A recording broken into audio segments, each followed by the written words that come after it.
Donc on va prendre Luc 24, versets 45 à 47. Et quand Jésus a retrouvé tous ses disciples dans la chambre haute, après sa résurrection, et qu'il leur a parlé ainsi. Alors il leur ouvrit l'esprit afin qu'ils comprennent les Écritures. Et il leur dit, ainsi il est écrit que le Christ souffrirait et qu'il ressusciterait des morts le troisième jour. Verset 47 qui nous concerne ce matin.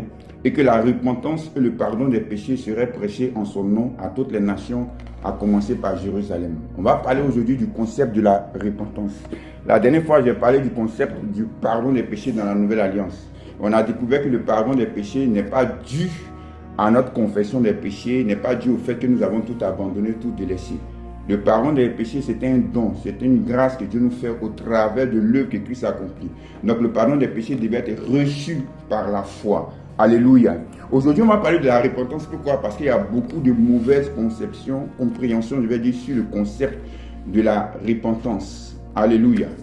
On va commencer par prendre Matthieu. On va parler d'abord du ministère de celui qui a précédé le Christ, c'est-à-dire Jean-Baptiste.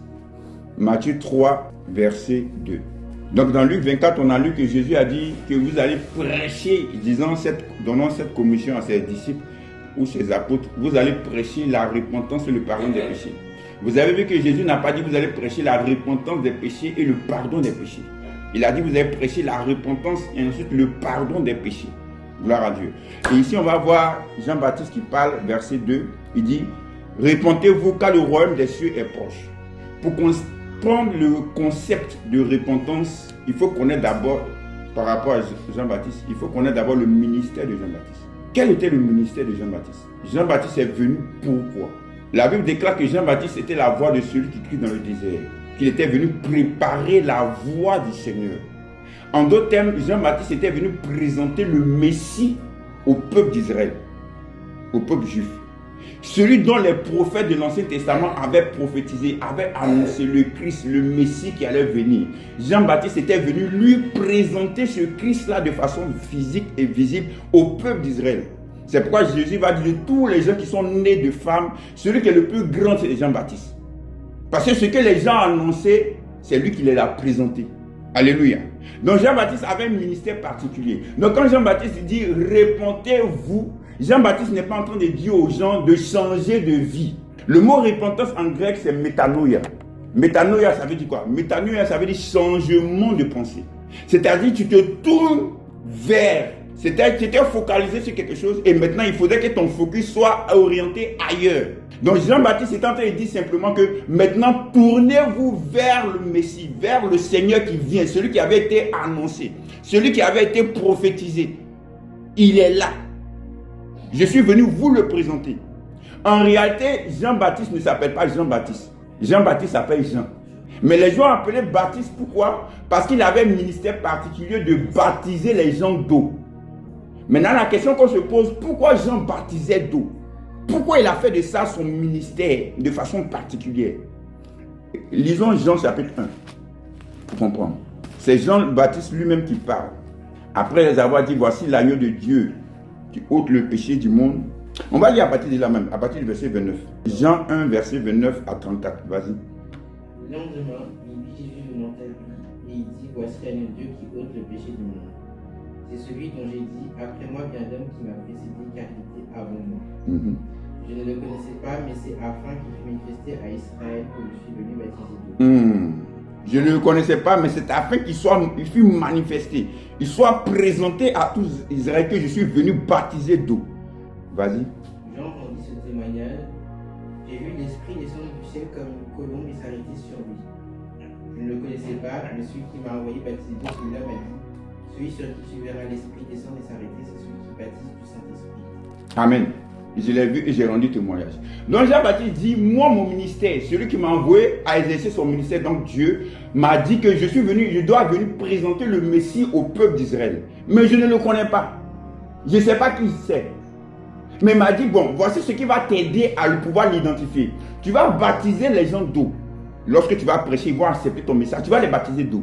Mais celui qui viendra à toi, et après avoir été baptisé d'eau par toi, et que l'Esprit de Dieu va descendre sur lui, c'est lui là qui est le Messie.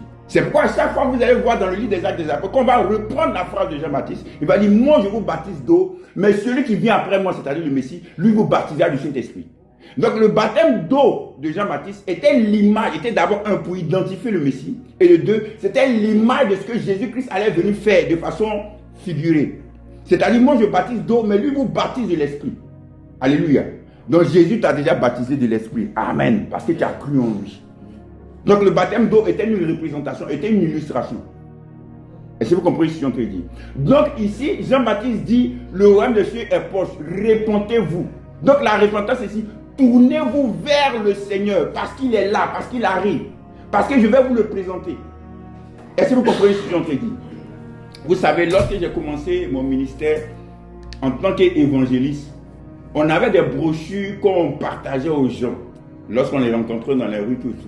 Et vous allez voir que une des choses qui caractérisait nous, notre évangélisation dans les rues, c'est qu'on insistait beaucoup sur la repentance. On disait aux gens, repentez-vous, repentez-vous, repentez-vous, repentez-vous. Et on disait que si vous ne vous repentez pas, si vous n'abandonnez pas vos péchés, si vous ne regrettez pas vos péchés et vous ne les abandonnez pas, vous n'allez pas être sauvés. C'était nous, notre concept de la repentance. Donc quand tu vois le dictionnaire, tu vois que le mot repentance dans le dictionnaire français veut dire quelqu'un qui regrette un acte, quelqu'un qui se sent mal par rapport à une action qu'il a posée. Et le deux, ça veut aussi dire quelqu'un qui abandonne un péché ou qui abandonne une mauvaise voie. Donc quand on annonçait la repentance, on disait aux gens, donc regrettez vos péchés, pleurez sur vos péchés, sentez-vous mal pour vos péchés et abandonnez-les et Jésus viendra vous sauver. C'était moi ma compréhension de la repentance en ce temps, lorsque je commençais le ministère. Jusqu'à ce qu'avec la maturité, le Saint-Esprit me fasse comprendre quelque chose. Écoutez bien cette illustration que je vais vous donner. C'est comme quelqu'un qui est malade. Tu as mal à la tête. Tu te sens mal, tu as mal à la tête la nuit. Mais ça ne va pas. Et après, tu prends un médicament ou tu pries et tu es guéri. Tu ne sens plus le mal. Tu es totalement rétabli. Et le lendemain, tu vas voir un médecin. Tu dis, ah, docteur, franchement, je me sentais mal. J'avais mal à la tête hier nuit. Mais aujourd'hui, ça va. Tout va très bien. Mais est-ce que tu ne peux pas m'admettre dans ton hôpital ou dans ta clinique comme un patient? Qu'est-ce que le docteur va répondre? Je vais dire ça autrement. C'est comme si quelqu'un qui est en prison. Et puis on te dit, ça doit être Sylvain. Et il te dit, bon, tu es en prison, non? Bon, il faut sortir de la prison et puis moi je vais venir t'aider à sortir de la prison. Ça veut dire simplement, le concept de la repentance que moi je prêchais au début, c'est comme si je disais, bon, abandonnez vos péchés, délaissez vos péchés et Christ va venir. Mais Christ va venir faire quoi? Si tu es déjà capable de pouvoir abandonner tes péchés, de pouvoir délaisser tes péchés, qu'est-ce que Christ va venir faire? Est-ce que vous comprenez l'image que je suis en train de donner? Donc quand on prêche la repentance de façon religieuse aux gens, en leur disant, abandonnez vos péchés, délaissez vos péchés et Christ va venir vous sauver, c'est comme si on te dit, sauvez vous-même par vos œuvres. Parce que si tu es capable de pouvoir abandonner tes péchés de par toi-même, donc Christ ne serait plus le bienvenu. Christ n'aurait aucun rôle vis-à-vis de toi. Est-ce que vous comprenez bien l'image? Donc la Bible déclare que lorsque Jésus va rencontrer Jean 8, la femme qui était prise en flagrant délit d'adultère, la Bible déclare que tout le monde était prêt à la lapider. Ils sont venus voir Jésus. Toi qui dis toujours, tu prêches la grâce là. Voilà ça maintenant, on a attrapé, je paraphrase. Voilà ça maintenant, on a attrapé cette femme-là en flagrant délit d'adultère. On ne sait pas où est passé l'homme, mais ce n'est pas ça qui nous importe aujourd'hui. On l'a attrapé en flagrant délit d'adultère. Maintenant même, la loi de Moïse dit quoi? On doit la lapider. Qu'est-ce que toi tu dis? Jésus va dire quoi? Que celui qui est sans péché soit le premier à lancer la pierre. Qu'est-ce qui va se passer? La Bible déclare que, accusés par la conscience, ils vont partir. Jésus va demander à la femme, mais où sont ceux qui t'accusaient? Elle dit, ils sont tous partis. Il dit, moi non plus, je ne t'accuse pas. Moi non plus, je ne te condamne pas. Va et ne pêche plus. Jésus n'a jamais accordé le pardon des péchés ou je ne te condamne pas à la femme parce qu'elle a abandonné le péché. Jésus lui a donné d'abord le pardon des péchés. Je ne t'accuse pas, je ne te condamne pas. Et ensuite, il a dit, va et ne pêche plus. Est-ce que vous comprenez ce qu'on te dit? Donc Jésus est venu accorder d'abord le pardon à la femme avant de lui dire, va et ne pêche plus. Jésus n'a pas dit, va et ne pêche plus, et là, je ne vais plus te pardonner. Est-ce que vous comprenez le concept? Donc voilà, Jésus n'a jamais, lorsque tu lis dans les 4 évangiles, Jésus n'a jamais donné une bénédiction à quelqu'un sur la base de ses œuvres. Jamais. Il a d'abord pardonné, il a d'abord béni. Regardez celui qui était couché sur le lit. Lorsque les gens l'ont pris, 4 personnes l'ont pris, ils sont passés par le toit, le paralytique. La Bible déclare que lorsque Jésus les a vus, Jésus voyant les fois, il a dit, fils, mon fils, tes péchés qui sont pardonnés. Est-ce que le gars avait fait quelque chose? Est-ce qu'il avait confessé ses péchés? Non. Est-ce qu'il avait montré un quelconque abandon de péché? Non. Jésus a dit, tes péchés qui sont pardonnés. Donc à chaque fois, vous allez voir que Jésus va accorder le pardon des péchés avant de dire à quelqu'un, va et ne pêche plus. Pourquoi? Parce que le rôle de Jésus, comme ma femme l'a dit demain, c'est Yeshua. Yeshua veut dire quoi? Celui qui sauve. Donc Jésus, lui, son ministère, c'est de venir dans ta vie pour te sauver, pour t'aider. Ce n'est pas quand toi tu as fini de t'aider que tu vas l'appeler. Lui vient pour pouvoir t'aider dans ce que tu ne peux pas faire. Est-ce que vous comprenez? Donc le pardon des péchés que le Seigneur accorde, c'est après, il te donne cela et après maintenant il travaille dans ta vie. Est-ce que vous comprenez ce que je suis en train de dire? Donc Jésus n'a jamais dit abandonne ton péché d'abord avant que je te pardonne. Abandonne ton péché d'abord avant que je ne te condamne pas. Non, Jésus ne condamne pas d'abord et ensuite il vient maintenant t'aider à abandonner le péché. Est-ce que ça va? C'est clair. Maintenant regardez, prenons Matthieu chapitre 4. Jésus commence son ministère. Et regardez le verset 17. Verset 17. Dès ce moment, Jésus commença à prêcher et à dire, repentez-vous car le royaume des cieux est proche. Jésus dit, repentez-vous car le royaume des cieux est proche. Ici en grec, ça dit que le royaume des cieux est là. Ce n'est pas dit que ça va venir, mais non, là pour lui, ça dit que le royaume de Dieu est là. En fait, pourquoi je prends ce texte-là? Pour que vous puissiez comprendre que le royaume de Dieu, ce n'est pas un lieu physique. Écoutez très bien ce que je vais dire. Le royaume de Dieu, ce n'est pas un endroit physique où on doit partir. On va prendre Matthieu chapitre 13, verset 19. Matthieu chapitre 13, verset 19. Lorsqu'un homme écoute la parole du royaume et la comprend pas, le malin vient et enlève ce qui a été semé dans son cœur. Cet homme est celui qui a reçu la semence le long du chemin. Amen. La première phrase, lorsqu'un homme écoute la parole du royaume. Donc le royaume en fait se manifeste au travers des paroles.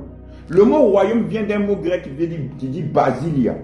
Basilia veut dire la sphère d'autorité de quelqu'un. Regardez, avant la reine d'Angleterre, elle était reine d'Angleterre, reine du Royaume-Uni. La Nouvelle-Zélande fait partie du Royaume-Uni ou pas? Oui. Regardez, elle est en Angleterre. Mais elle exerce son autorité loin là-bas, des milliers de kilomètres dans un endroit qu'on appelle la Nouvelle-Zélande. Alors qu'elle n'est pas présente physiquement. Comment elle exerce son autorité sur la domination là-bas? Au travers de ses paroles. Là où il y a la parole d'un roi, il y a l'autorité, il y a la puissance. Le livre d'Ecclésiaste nous dit.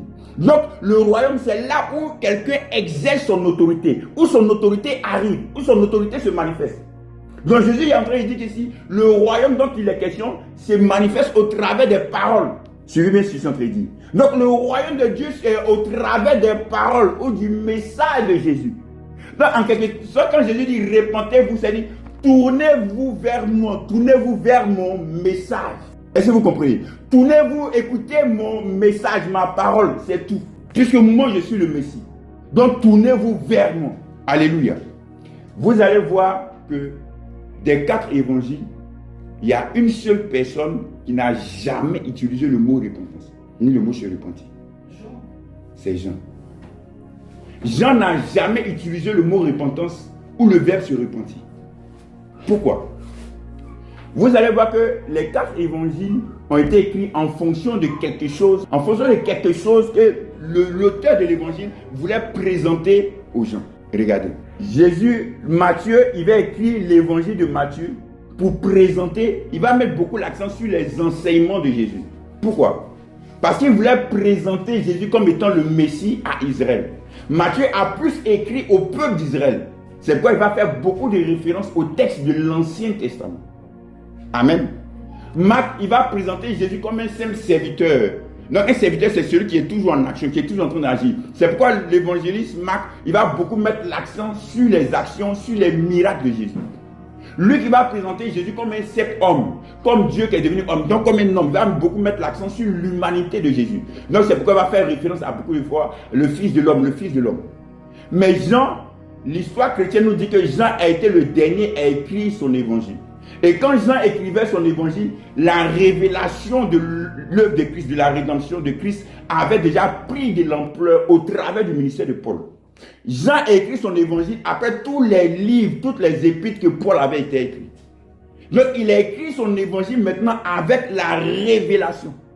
Les autres, Matthieu, Marc, Luc, ils ont écrit les évangiles plus de façon historique.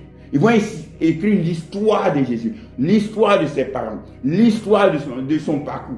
Mais Jean, il va plus se focaliser sur le fait que Jésus est Dieu devenu homme, sur la divinité de Christ. Vous suivez ce que je suis en train de dire? Mais il ne va pas mettre le mot repentir, ni repentance. Pourquoi? Parce que Jean avait une autre révélation de ce que Jésus avait dit dans les autres évangiles. Maintenant, regardez. On va lire Actes chapitre 11. Je suis petit à petit en train de vous faire comprendre ce que veut dire le mot repentance dans la nouvelle alliance en ce qui concerne le salut. C'est Pierre qui est allé dans la maison de Corneille.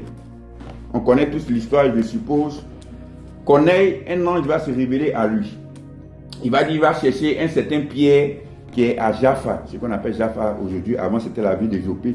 Et là-bas se trouve un certain Pierre, il est dans la maison de Judas le Corroyeur. Pierre vient avec quelques juifs chrétiens qui ont accepté le Christ comme le Messie. Et Pierre va enseigner, va prêcher. Après avoir prêché dans la maison de Corneille, la Bible déclare que le Saint-Esprit est descendu sur tous ceux qui écoutaient. Donc pour la première fois, les non-juifs vont recevoir l'évangile. Si on met de côté l'eunuque éthiopien dans Actes chapitre 8. Mais les non-juifs, c'est-à-dire des Romains, ceux qui étaient les envahisseurs, puisque c'était un centenaire romain, Corneille, vont recevoir l'évangile. La Bible déclare qu'ils vont être baptisés de l'Esprit de Dieu. Ils vont recevoir l'Esprit. Ensuite, Pierre va retourner à Jérusalem pour leur parler de cette histoire. Même, il ne va même pas commencer à leur parler. Déjà, les bruits, les rumeurs vont se faire entendre. Donc, quand Pierre va arriver, ils vont attendre Pierre de pied ferme. Ils vont dire, mais on ne comprend pas. Comment est-ce que tu es parti dans la maison des non-juifs? Tu y es entré. Parce que pour les juifs, c'était un scandale d'entrer dans la maison des non-juifs. Pour que Pierre puisse entrer, il a fallu que le Saint-Esprit lui montre d'abord une vision où il a vu des animaux purs, impurs, sur une nappe qui descendait du ciel. Où la voix lui a dit, tu es mangé. Non, non, j'ai rien mangé d'impur. Donc au travers de cette vision, il a compris que non, l'impur ici, c'est le non-juif. Donc il fallait qu'il y rentre. Parce que le royaume de Dieu serait accessible à eux. Donc Pierre revenu à Jérusalem, les disciples juifs qui sont à Jérusalem vont le faire asseoir. Mais pourquoi tu es rentré dans la maison des non-juifs? On va lire à partir du verset 15 au verset 18. Actes chapitre 11, verset 15 au verset 18. Qu'est-ce que Pierre va leur dire? Lorsque je me fus mis à parler, le Saint-Esprit descendit sur eux comme sur nous au commencement. Et je me souviens de cette parole du Seigneur, Jean a baptisé d'eau, mais vous serez baptisés du Saint-Esprit. Or, puisque Dieu leur a accordé le même don qu'à nous qui avons cru au Seigneur Jésus-Christ, pouvais-je moi m'opposer à Dieu? Après avoir entendu cela, ils se calmèrent et ils perdu en disant, Dieu a donc accordé la repentance aussi aux païens qui s'élèvent. Dieu a donc aussi accordé la repentance aux païens. Il dit quoi? Dieu leur a accordé la repentance. Donc tu comprends ici qu'il dit Dieu leur a donné la repentance. Donc la repentance ici, c'est un don que Dieu donne. La repentance ne vient pas de nous, mais la repentance vient de Dieu. Maintenant, regardez, ce qui est bizarre, lorsque tu lis le sermon de Pierre, Pierre n'a jamais dit dans la maison de Corneille, repentez-vous. Mais ici, on dit que Dieu leur a donné la repentance. Alors que Pierre n'a jamais dit le mot repentance. C'est pourquoi j'enseigne toujours dit que tu peux prêcher la repentance sans dire le mot repentance. Est-ce que vous comprenez ce qu'on traite? On continue. Regardez le verset, je vais lire du 19, lire des 19 à 21. Ceux qui avaient été dispersés par la persécution survenue à l'occasion des ciels allèrent jusqu'au Phénicie, dans l'île de Chypre et à Antioche, annonçant la parole seulement aux Juifs. Il y eut cependant parmi eux quelques hommes de Chypre et de Cyrène qui étaient venus à Antioche, s'adressèrent aussi aux Grecs et leur annoncèrent la bonne nouvelle du Seigneur Jésus. La main du Seigneur était avec eux et un grand nombre de personnes crurent et se convertirent au Seigneur. Grand nombre de personnes crurent et se convertirent et se tournèrent vers le Seigneur. Regardez, on va lire maintenant le chapitre 20, toujours du Acte des Apôtres. Lisons le verset 21. Si vous suivez déjà le déroulé, vous comprendrez au travers de ce verset-là. Il faut lire à partir du verset 20 au verset 21. Acte chapitre 20, verset 20 à 21. Acte 20, verset 20 à 21. Vous savez que je n'ai rien caché de ce qui vous était. C'est Paul qui a appelé tous les anciens de l'église d'Éphèse, les a reçus dans une ville à Milet, je ne sais plus où, et il a dit ces paroles. Vas-y. Vous savez. Et que je n'ai pas craint de vous prêcher et de vous enseigner publiquement et dans les maisons, annonçant aux Juifs et aux Grecs la repentance envers Dieu et la foi en notre Seigneur Jésus-Christ. Amen. En fait, Paul ici en train de dire que la repentance envers Dieu, le fait de se tourner, parce qu'il t'a dit que le mot métano en grec repentance, ça veut dire méta, ça veut dire se tourner, un changement, métamorphose, changement de forme, métatase, ainsi de suite. Donc métano, c'est tu changes de pensée, tu changes d'intention. Tu étais là, tu regardais là-bas dans cet endroit, et maintenant tu tournes, tu regardes dans cet autre endroit. Tu empruntais ce chemin, maintenant tu tournes, tu vas dans un autre chemin. Tu observais quelqu'un, maintenant tu observes une autre personne. C'est pourquoi dans Hébreux 12, l'auteur du poète dit, maintenant, tournez-vous vers, regardez au Seigneur Jésus. C'est-à-dire, il a cité tous les anciens prophètes, tous les hommes de la foi dans le chapitre 11. Maintenant, il dit, maintenant, regardez à Jésus. Ne vous concentrez pas, quand vous lisez l'Ancien Testament, ne vous focalisez pas sur Abraham, sur Moïse. Mais ces personnages-là étaient des images révélant un caractère ou un ministère de Christ. Donc, au travers de ces personnes, regardez à Christ. Celui qu'on doit regarder vraiment dans la Nouvelle Alliance, c'est Christ. Est-ce que vous comprenez? Donc on dit la repentance envers Dieu, c'est le fait de se tourner vers Dieu, c'est le fait de croire en Christ. Parce que tu ne peux pas te tourner vers Dieu si tu ne crois pas en Christ. Si on te dit que la repentance est un don venant de Dieu, donc la repentance c'est au travers du message de l'évangile que nous annonçons. Dans l'évangile que tu annonces, il y a la foi, il y a la repentance. C'est pourquoi Paul pourrait dire dans Romains 10, 17, la foi vient de ce qu'on entend. Donc la repentance, c'est quand tu crois au Seigneur Jésus. Parce qu'en croyant au Seigneur, tu te tournes vers Dieu au travers du Seigneur Jésus. Est-ce que vous comprenez ce que je dis? Il dit, j'ai prêché la repentance et la repentance envers Dieu et la foi en Christ. Donc quelqu'un se répand lorsqu'il croit en Jésus. Lorsqu'il accepte ce que Christ est venu faire pour son salut. Donc la repentance ne vient pas de toi, mais la repentance vient de Dieu. Car Dieu a tant aimé le monde qu'il a donné son Fils unique, son Fils unique Jésus-Christ. En fait, ce n'est pas toi qui viens vers Dieu, mais c'est Dieu qui vient vers toi. Et comme Dieu vient vers toi, c'est toi qui acceptes, qui reçois ce que Dieu est venu t'accorder lorsqu'il est venu vers toi. Alléluia. Donc la repentance, la foi, tu vas voir, c'est un don de Dieu. C'est quoi Paul pourrait dire dans Éphésiens 2000, nous sommes sauvés par grâce, par le moyen de la foi. Et la foi, c'est dans le message que tu écoutes. Donc, lorsque vous allez lire la Bible, vous allez voir, il y a quelque chose de particulier. Quelle est cette chose de particulier? Prenons Actes chapitre 8. Philippe arrive à Samarie. Il prêche Christ. Et quel est le résultat de sa prédication de l'évangile? Lis le verset 5 au verset 8. Alors, Philippe étant descendu dans une ville de la Samarie, il prêcha le Christ. Les foules tout entières étaient attentives à ce que disait Philippe, la prière et les miracles qu'il faisait. Car des esprits impurs sortirent de plusieurs démoniaques en poussant de grands cris, et beaucoup de paralytiques et de boiteux furent guéris.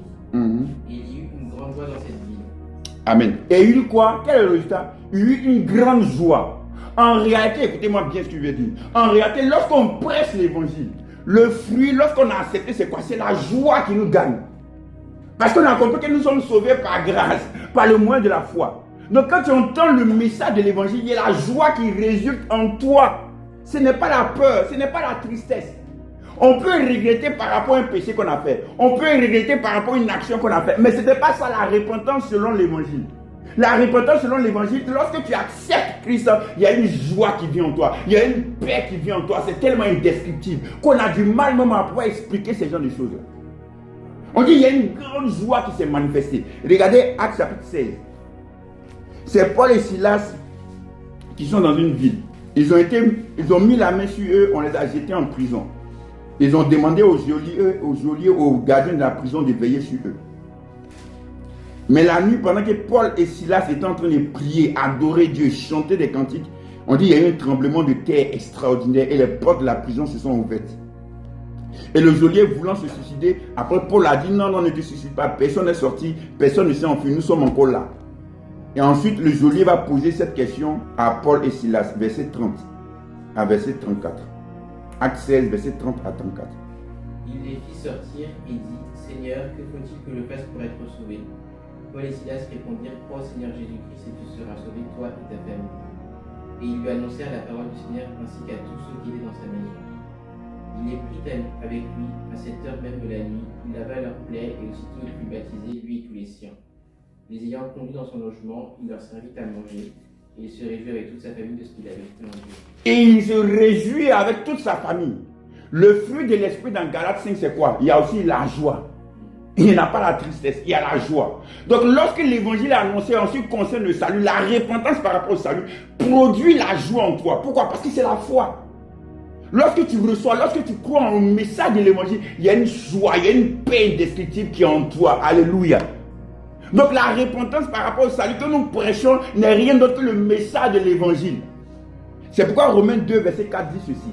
Romains 2, verset 4. Nous méprises-tu les richesses de sa bonté, de sa patience et de sa longanimité, ne reconnaissant pas que la bonté de Dieu te pousse à la repentance? C'est la bonté de Dieu qui nous pousse à la repentance. Ce n'est pas le jugement de Dieu, ce n'est pas la peur de Dieu, mais c'est la bonté de Dieu qui pousse à la repentance. C'est quoi la bonté de Dieu? C'est la bonne nouvelle, c'est l'évangile, le message de Christ. Lorsqu'on entend cela, ça nous pousse à nous tourner vers lui. Bien aimé, je ne peux pas mettre ma confiance à un sauveur qui va me dire sors toi-même de la prison et puis je vais venir t'aider. Quel est ce sauveur en qui je vais croire? Je préfère avoir un sauveur qui va te dire non, tu es en prison, tu ne peux pas te sauver, mais accepte-moi, mets ta confiance en moi, je vais t'aider à sortir de la prison. C'est ça le message de l'évangile. C'est ça Christ. C'est pourquoi il n'y a plus de condamnation pour ceux qui sont en Jésus-Christ. Lorsque tu comprends qu'il n'y a plus de condamnation pour toi, lorsque tu comprends cela, tu acceptes cela, tu laisses Christ venir habiter en toi. Christ en toi maintenant t'aidera maintenant à marcher dans la sainteté dans laquelle tu es appelé à être. Alléluia. Et regardez, le seul apôtre qui a prêché avec le mot repentance, c'est Pierre. Prenons Actes chapitre 2. Écoutez très bien ce qu'il va dire. Ouais, tu peux lire à partir du verset 38 à 40. Pierre leur dit, repentez-vous et que chacun de vous soit baptisé au nom de notre Seigneur Jésus-Christ pour le pardon de vos péchés. Et vous recevrez le don du Saint-Esprit. Donc ici on voit Pierre qui dit repentez-vous. Maintenant il dit repentez-vous afin que chacun soit baptisé et ensuite reçoive le don du Saint-Esprit. Mais Pierre s'adressait à qui? Si la repentance est abandonner ton péché pour venir à Christ, regardons à qui Pierre s'adressait. Lis le verset 5, toujours Actes chapitre 2. Verset 5. Or, il y avait en ces jours à Jérusalem des Juifs, hommes pieux, de toutes les nations qui sont sous le ciel. On dit qu'il y avait des Juifs, des hommes pieux. La piété ici, pour nous aujourd'hui, c'était quoi? C'est la moralité. Des gens de bonne moralité. Quelqu'un qui est pieux, quelqu'un qui est religieux. C'est quelqu'un qui a de une bonne moralité. Donc on dit qu'il y avait des gens qui avaient une bonne moralité qui étaient venus pour la fête de la Pentecôte. Ils étaient venus de différentes nations, des Juifs dans de différentes nations, pour venir pour la fête de Pentecôte. Parce que dans la loi de Moïse, il y avait 3 fêtes où ils étaient obligatoirement obligés de venir dans le temple de Jérusalem pour venir adorer Dieu. Donc dans l'une des 3 fêtes, il y avait la fête de Pentecôte. Donc tous les gens mâles qui étaient dans les autres nations étaient obligés de venir à Jérusalem parce que c'était seulement dans le temple qu'il fallait fêter. Donc imaginez des gens qui quittent des centaines, des milliers de kilomètres pour venir adorer à Jérusalem en ce jour. Ça montre leur côté piété vis-à-vis de la loi. Parce que n'oubliez pas qu'en ce temps, il n'y avait pas avion, il n'y avait pas voiture, il n'y avait pas train, il n'y avait pas tous ces moyens de déplacement. Donc ils ont marché, ils sont montés sur le dos des animaux pour venir jusqu'à Jérusalem. Imaginez un peu leur piété. Est-ce que vous comprenez? Donc c'était des hommes pieux. Donc on ne peut pas dire à quelqu'un d'une bonne moralité, réponds-toi dans le sens que abandonne ton péché. Parce qu'ils étaient déjà pieux, ils avaient déjà une bonne moralité. Pareil dans Actes chapitre 10. Lorsque Pierre arrivait dans la maison de Corneille, qu'est-ce qu'ils ont dit de Corneille? Corneille c'était qui? Pieux. Voilà. Lisons Actes chapitre 10. Le Saint-Esprit nous demande de lire. Il faut que vous voyez de vos propres yeux. Lisez le verset 1 et 2. Actes chapitre 10, verset 1 et 2. Il y avait à Césarée un homme nommé Corneille, centenier dans la cohorte italienne. Cet homme était pieux et craignait Dieu avec toute sa maison. Il faisait beaucoup de au peuple et priait Dieu continuellement. Amen. Donc on dit cet homme était pieux, il craignait Dieu. Maintenant, chapitre 11 qu'on a lu, on dit Dieu lui a accordé la repentance. Est-ce que Dieu leur a accordé le changement de leur vie, mauvaise vie? Non. On dit qu'il avait déjà une bonne vie, une vie rangée. C'était quelqu'un qui était pieux, qui avait une bonne moralité. Mais Dieu lui a accordé la repentance. Est-ce que vous comprenez? Donc le concept de repentance est simplement rien d'autre que le concept de foi. C'est pourquoi Jean, ayant compris toutes ces révélations dans son évangile, il a mis son nom croyez. Croyez, car Dieu a tant aimé le monde qu'il a donné son Fils unique, afin que quiconque croit en lui. Je vous ai écrit ces choses, on va lire Jean chapitre 20, verset 31. Jean chapitre 20, verset 31. Vas-y. Alors, Jean chapitre 20, verset 31. Mais ces choses ont été écrites afin que vous croyiez que Jésus est le Christ, le Fils de Dieu, et qu'en croyant, vous ayez la vie en son nom. Donc vous avez vu, Jean va résumer tout ce qu'il a écrit dans son évangile. Pourquoi il a écrit tout ça sur Jésus, sur la vie de Jésus? Pour que vous croyiez. Donc au lieu de dire pour se repentir, il va faire court, il va faire simple, pour que vous croyiez. Tu t'es déjà repenti parce que tu as déjà cru par rapport au salut. Est-ce que vous comprenez? Donc Jean, c'était un homme de révélation. C'est pourquoi il n'a pas parlé de Marie. Il n'a pas parlé de Marie dans la mère de Jésus. Il dit au commencement était la parole était avec Dieu et la parole de Dieu. Et la parole s'est faite chair. Et elle habite au milieu de nous. Nous avons reçu de lui grâce sur grâce. C'est par révélation qu'il a dit toutes ces choses-là. Parce que la révélation avait grandi. Alléluia. Donc le concept de la repentance dans la nouvelle alliance concernant le salut, c'est la foi. Lorsque tu crois au message. C'est la bonté de Dieu qui te pousse à la repentance. Alléluia. Maintenant, la question qu'on se pose, puisque c'est un enseignement, est-ce à dire, lorsqu'on croit en Jésus, on n'a plus besoin de repentance? Est-ce que la repentance ne nous concerne plus aujourd'hui? Maintenant, vous êtes pressés à répondre. La première question qu'elle m'a posée, on va continuer le dimanche prochain, c'est est-ce qu'un chrétien pêche? La question qu'on va répondre, est-ce qu'un chrétien pêche? Maintenant, on va lire. Je vous ai dit toujours, ne vous pressez pas, marchez dans l'humilité. Hein? Maintenant, on va lire chapitre 2, verset 1. 1 Jean, chapitre 2, verset 1. 1 Jean, chapitre 2, verset 1. La parole du Seigneur. 1 Jean, chapitre 2, verset 1. Mes petits enfants, je vous écris ces choses afin que vous ne péchiez point. Et si quelqu'un a péché, nous avons un avocat auprès du Père qui est le Christ le juste. Donc si quelqu'un a, là il écrit à qui? À des chrétiens. Je vous écris ces choses pour ne pas que vous péchiez. Là seulement ça concerne les chrétiens. Donc si quelqu'un a péché, nous avons un avocat auprès du Père. Prenons Jacques chapitre 5. Lis le verset 14 et 15. Jacques chapitre 5, verset 14 à 15. Quelqu'un parmi vous est-il malade? Il appelle les anciens de l'église et que les anciens prient pour lui en voyant l'huile au nom du Seigneur. La prière de la foi sauvera le malade et le Seigneur le relèvera. S'il a commis des péchés, il lui sera pardonné. Donc s'il a commis, on parle d'un frère, un frère en quoi? Un frère en Christ. Donc s'il a commis des péchés, cela lui sera pardonné. Est-ce que vous comprenez? Donc ici, on parle de quelqu'un qui a péché. Maintenant, prenons 1 Corinthiens chapitre 5, verset 1. Chapitre 5, verset 1. Lisez chapitre 5, verset 1. 5, verset 1. 1 Corinthiens chapitre 5, verset 1. On entend dire généralement qu'il y a parmi vous de l'impudicité, une impudicité telle qu'elle ne se rencontre même pas chez les païens. C'est au point que l'un de vous a la femme de son père. Paul ici s'adresse à qui? Aux chrétiens. On dit sur vous, mais il y a une telle immoralité, telle impudicité. Qui croit que l'impudicité c'est un péché? Telle impudicité, telle fornication, au point même que même quand les païens vous regardent, ah, il a fait ça. Il est parti sortir la femme de son père, donc sa belle-mère. Il est parti sortir avec la femme de son père. On n'a pas dit sa maman, on dit la femme de son père, donc sa belle-mère. Et c'est même les païens même sont choqués. Donc il parle ici des chrétiens. Maintenant lisons Galates 6, verset 1. Vas-y. Frère, si un homme vient à être surpris en quelque chose, vous qui êtes spirituel, redressez avec un esprit de douceur. Prends garde à toi-même de peur que tu ne sois aussi tenté. Quand on dit quelqu'un vient d'être surpris en faute, quelqu'un qui a péché. Être surpris en faute, c'est avoir péché. Alléluia. Avoir manqué la cible, avoir manqué le but. Donc ayant péché. Donc ici, il y a quelqu'un au milieu de vous qui a péché.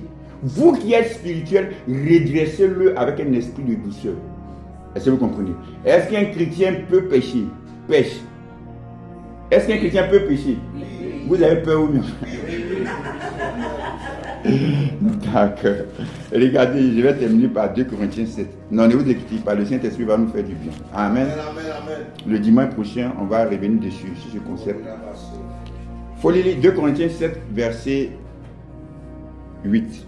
2 Corinthiens 5, c'est ça? 7. 7, verset 8. Quoique je vous ai attristé par ma lettre, je ne m'en repens pas. Et si je m'en suis repenti, car je vois que cette lettre vous a attristé bien que momentanément. Il dit, je ne m'en repens pas. Maintenant, si je me suis repenti, je ne m'en repens pas. Si je n'ai pas de regret de vous avoir écrit cette lettre. Mais j'ai des regrets par rapport à l'instruction que je vous ai donnée suite à cette lettre qui vous a amené dans la tristesse. Par rapport à l'instruction que je vous ai donnée, je me réponds. Je change d'avis par rapport à ça. Sinon, le fait de vous avoir écrit ça, je ne m'en réponds pas. Dans Romains 11, verset 29, c'est un autre mot grec, métallomai. Dans Romains 11, verset 29, on dit les dons de Dieu sont irrévocables. Dieu ne se répond pas de ces dons. C'est Dieu ne regrette pas lorsqu'il donne quelque chose à quelqu'un. Mettez ça bien dans votre esprit. Ça sera très important lorsque je vais vous enseigner sur la repentance encore par rapport aux chrétiens. On dit les dons de Dieu sont sans repentance. Quand Dieu accorde quelque chose à quelqu'un, quand Dieu accorde une onction à quelqu'un, quand Dieu accorde un don à quelqu'un, quand Dieu accorde une grâce à quelqu'un, Dieu ne se répand pas. Dieu ne change pas d'avis. Dieu ne regrette pas. C'est pourquoi vous allez voir des gens qui manifestent l'onction de Dieu, qui manifestent la puissance, qui manifestent des dons, mais qui vivent dans le péché. Pourquoi? Parce que Dieu ne va pas venir retirer ce qu'il a déjà mis à la personne. Dieu n'est pas comme ça. Parce que Dieu voit la fin avant le début. Donc avant que tu n'arrives même plus tard à pécher. C'est pourquoi souvent Dieu rigole quand on vient devant Dieu. Seigneur, si tu me donnes, il n'y a plus jamais, non, il n'y a plus jamais fait ça. Jamais de la vie, il n'y a plus fait ça.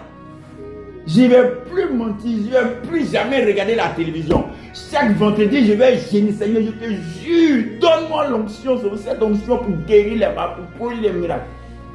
Dieu ne te donne pas parce qu'il sait que tu vas respecter ta parole. Dieu te donne parce qu'il a besoin que tu aies cela pour sauver des âmes. Dis Amen. Amen. Tu comprends? Merci Sébastien. Pierre a dit quoi? Jésus dit, mon Pierre, ne t'en fais pas. Tu vas me régner 3 fois même avant que le coq me dise. Quoi, moi? Jamais de la vie. Moi, je vais te régner. Vous savez, la vie chrétienne, c'est une vie de grâce. C'est une vie d'humilité. On comprendra dimanche prochain que les gens pêchent. Que les chrétiens pêchent, comme on a lu tout à l'heure.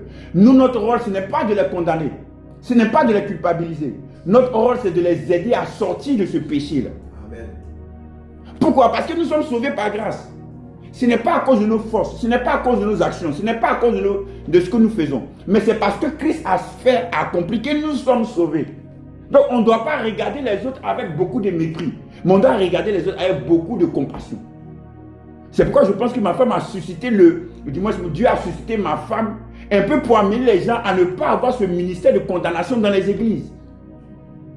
Parce que vous savez, la religion est dure. La religion est stricte. La religion est sans pitié. Dans le sens que si tu as tourné un peu, paf, on te condamne. Quand tu es à terre, on te met encore plus à terre. On te piétine encore. Les gens n'ont pas de tolérance. La religion n'a pas de tolérance. Le chrétien, ça doit être quelqu'un qui est tolérant, quelqu'un qui est prompt à pardonner. Regardez ce que Jésus dit dans Luc 17. Luc chapitre 17. Lis à partir du verset 1 au verset 6. S'il te plaît. Jésus dit à ses disciples, il est impossible qu'ils n'arrivent pas à des scandales, mais malheur à celui par qui ils arrivent. Il faudrait mieux pour lui qu'on mît à son cou une pierre de moulin et qu'on jetât dans la mer, que si scandalisait un de ses petits. Prenez garde à vous-même. Si ton frère a péché, reprends-le. Et s'il se repent, pardonne-le. Et s'il a péché contre toi 7 fois dans un jour, de 7 fois il revient à toi disant je me repens, tu lui pardonnes. Donc 7 fois s'il revient vers toi et te dit je me repens. S'il se repentit comme on a toujours pensé, c'est abandonner sa mauvaise, abandonner ses voies, abandonner son péché. Comment Jésus va dire qu'il va se repentir 7 fois dans le même jour? Si le fait qu'on abandonne son péché, on abandonne sa mauvaise action, c'est déjà la repentance. Est-ce que tu peux abandonner 7 fois ta mauvaise action dans le même jour? Ça veut simplement dire se repentir, c'est-à-dire quand il se tourne vers toi pour que tu lui accordes son pardon. Même s'il n'a pas abandonné. Mais s'il se tourne vers toi pour demander ton pardon, tu dois lui pardonner. En tant qu'enfant de Dieu, on doit apprendre à pardonner les autres. Vous savez, on est tellement focalisé sur les péchés tels que le péché sexuel. On en parlera dimanche prochain. Le péché sexuel. Le péché sexuel, c'est le plus grand péché du monde. Ok, il y a des péchés tels que le manque de pardon. Il y a l'amertume. Il y a les murmures. Vous allez voir, dites-moi, une question de réflexion pour terminer. Quel est le péché qu'Adam a commis qui a fait entrer le péché dans le monde? Est-ce que c'est le péché d'impudicité? Est-ce que c'est le péché parce qu'il a tué quelqu'un? Est-ce que c'est parce qu'il a menti? Vous avez vu? Souvent, ce que nous on appelle grand péché, là, c'est parce que Dieu appelle grand péché. Dans le livre de Jean, l'épître de Jean, vous allez voir, Jean va dire, il y a un péché qui mène à la mort. Ce n'est pas de ce péché que je parle. Il dit, ne priez pas pour un tel frère qui commet ce péché.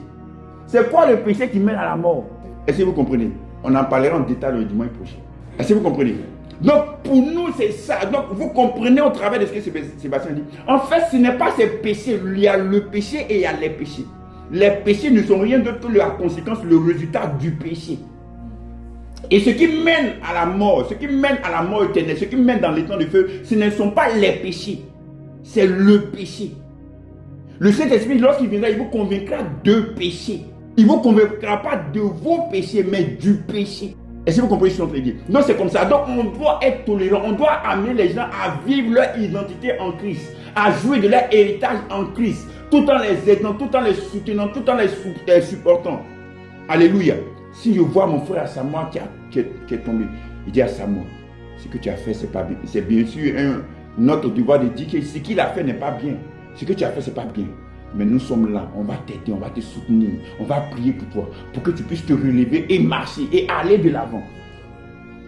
On prie pour que le Seigneur vienne l'aider, le soutenir, pour que le Saint-Esprit en lui puisse faire ce travail pour pouvoir lui donner de dominer le péché. Parce qu'en lui, il y a déjà la victoire du péché, alléluia. Ce qui triomphe du monde, c'est notre foi. Tu as déjà ça en toi. Alléluia. J'espère que l'Esprit de Dieu t'a fait du bien. On continuera le dimanche prochain. Que Dieu vous bénisse.